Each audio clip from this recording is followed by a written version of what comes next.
നന്ദി എന്ന് പോലും ഞാൻ പ്രതീക്ഷിക്കുന്നില്ല എന്ന് പറഞ്ഞ് ദാനം ചെയ്യുന്നവർ. ഒരു നന്ദിയും വേണ്ട. നിങ്ങളാരും എന്നോട് നന്ദി ചെയ്യേണ്ടതില്ല.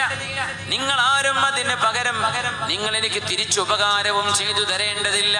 ഇതിനെല്ലാം നൽകാൻ കഴിയുന്നവനായ അല്ലാഹു തന്നാൽ മതി. നിങ്ങൾ നന്ദി ചെയ്തില്ലെങ്കിലും ഇല്ലെങ്കിലും ഞാൻ ഈ നന്മ ചെയ്തുകൊണ്ടിരിക്കും. അതാണ് ഒരു വിശ്വാസിയുടെ പ്രത്യേകത. വിശ്വാസികൾ they are always righteous.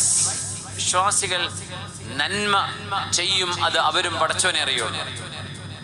ഈ വിശ്വാസമില്ലാത്തവർ സെൽഫ് റൈറ്റിയസ് ആയിരിക്കും. എന്ന് പറഞ്ഞാൽ അവർ ചെയ്തുകൊണ്ടിരിക്കുന്ന നന്മകൾ ഇങ്ങനെ പറഞ്ഞുകൊണ്ടിരിക്കും. ഞാനത് ഇന്നലെ അവിടെ കൊടുത്തു, ഇവിടെ എത്ര കൊടുത്തു, അവിടെ അത്ര കൊടുക്കാറുണ്ട്, ഇവിടെ എത്ര കൊടുക്കാറുണ്ട്. സെൽഫ് റൈറ്റിയസ് ആവാൻ പാടില്ലെന്നാണ്. റൈറ്റിയസ് ആവണം, നന്മ ചെയ്യുന്നവരാവുക, അമൽ സ്വാലിഹാത്ത് ചെയ്യും. എന്തിന്? ലിവജ്ഹില്ലാഹ്, അല്ലാഹുവിന് വേണ്ടി.